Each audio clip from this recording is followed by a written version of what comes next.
તો આજે જે બ્રોકરેજ રિપોર્ટ્સ છે ભારતી એરટેલ પર અને ઓરોબિંદો ફાર્મા પર બંનેમાં એક એક્શન છે, પરંતુ કઈ રીતની ડિટેલ્સ છે એની વિગત સાથે જોડાયા છે સહયોગી શ્રદ્ધા પરસાનિયા. શ્રદ્ધા, ગુડ મોર્નિંગ. કઈ રીતે જોઈ રહ્યા છે બ્રોકરેજ હાઉસીસના રિપોર્ટ્સ? જી ગુડ મોર્નિંગ. તો સૌથી પહેલાં ભારતી એરટેલની વાત કરીએ. જેફરીઝનો રિપોર્ટ છે, તેઓએ ખરીદારીની સલાહ આપી છે અહીંયા અને ટાર્ગેટ આપ્યા છે 2575 પ્રતિ શેરના. ARPU એટલે એવરેજ રેવન્યુ પર યુઝરમાં યર ઓન યર બેસિસ પર 6% વધારો જોવા મળ્યો છે. એનું કારણ છે કે ક્વોલિટી સબસ્ક્રાઇબરમાં જે વધારો થયો છે એના કારણે અહીંયા સપોર્ટ આવતો જોવા મળ્યો છે.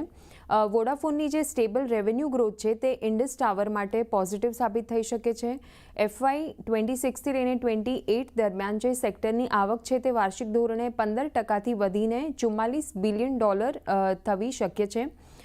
કંપનીનો માર્કેટ શેર સ્ટેબલ રહેતો જોવા મળી રહ્યો છે.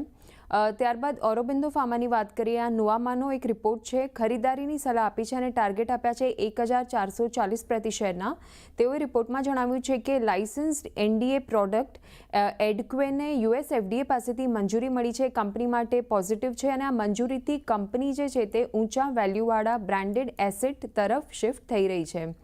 એડક્વેથી લોંગ ટર્મ વેલ્યુ વધવાની અપેક્ષા છે. FY 26થી લઈને 28 માટેની આવકમાં 6%, એબિટામાં 12% અને નફામાં 17% CAGRની અપેક્ષા બનતી દેખાઈ રહી છે.